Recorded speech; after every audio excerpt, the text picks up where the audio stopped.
நேற்று புதுவை துணைநிலை ஆளுநர் வந்தார், எம்பி வந்தார், அரசியல் கட்சியினர் வந்தாங்க. இறுதி நிகழ்வில் யாரெல்லாம் அந்த சிறுமியினுடைய இறுதி சடங்கில் கலந்து கொண்டிருக்கிறாங்க?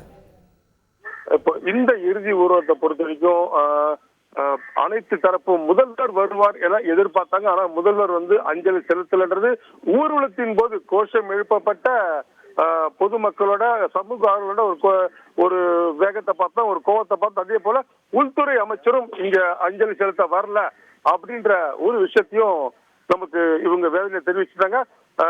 சட்டமன்ற உறுப்பினர் பிரகாஷ்குமார் இறுதி ஊர்வலத்தை கலந்துட்டாரு. எதிர்கட்சி தலைவர் அன்பழகன் இந்த இறுதி ஊர்வலத்தை கலந்துட்டாரு. இதே போல தொடர்ந்து அரசியல் கட்சி பிரமுகர்கள் அவங்களோட விழுப்புரம் நாடாளுமன்ற உறுப்பினர் ரவிக்குமார் இங்க அஞ்சலி செலுத்துறாங்க. அதே போல முக்கிய பிரமுகர்கள் அனைவருமே இங்க அஞ்சலி செலுத்துறாங்க.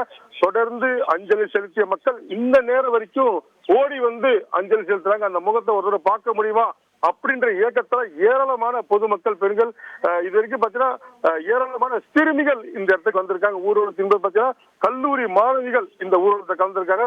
இந்த இடுகாட்டை சுற்றி இருக்கக்கூடிய பகுதிகளில் ஏராளமான கல்லூரி மாணவர்கள், மாணவிகள் ஏராளமானவர் கலந்துகிட்டு இந்த குழந்தைக்கு அஞ்சலி செலுத்துறதுக்கு வந்த காட்சி தான் நம்ம பார்த்துட்டு இருக்கோம். தொடர்ந்து கண்ணீர் மல்க இந்த குழந்தைக்கு ஏற்பட்ட நிலைமை புதுச்சேரி மாநிலம் மட்டும் தமிழகத்துல உலகத்துல எங்கேயுமே நடக்கக்கூடாது அப்படின்ற ஒரு விஷயம் தான் இங்கே வந்திருக்கிற இந்த பொதுமக்கள், உறவினர்கள் அனைவரோட ஒரு கருத்தை பார்த்துட்டு இருக்கோம். கண்டிப்பாக போதைப் பொருளை முழுமையாக புதுச்சேரியில் கட்டுப்படுத்த வேண்டும் என்பது இங்கே வந்திருக்கிற சமூக ஆர்வலர் கோரிக்கை பார்த்துட்டு இருக்கோம். தொடர்ந்து எச்சரிக்கை விடுத்திருக்காங்க.